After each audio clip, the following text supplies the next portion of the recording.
আমি একটা বালের কফি কিনছি। এই কফিটার দাম হলো গিয়ে $9.75।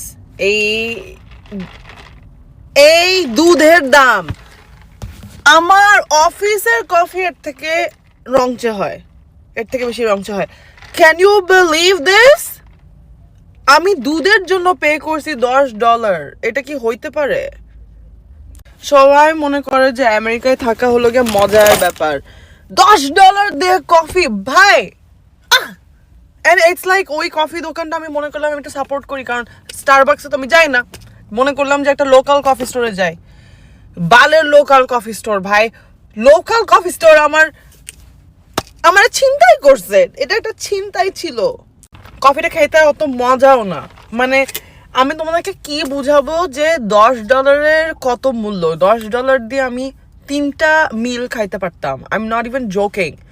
3 বেলার খাওয়া আমি $10 দিয়ে খাইতে পারবো। Why did I even do this? ওরা বানায় ফেলছিল তো, এই জন্য আমি লজ্জা পাইতেছিলাম। কি বলবো যে আর আচ্ছা ঠিক আছে আর কিনতে চাই না ভাই, দাম বেশি। লাইক যদি পুরো জিনিসটা রংচে রংচে কফি হইতো $10, I don't care, I will pay. But এরকম দুধের জন্য যদি আমি $10 পে করতে হয়, হায় আল্লাহ হায় আল্লাহ।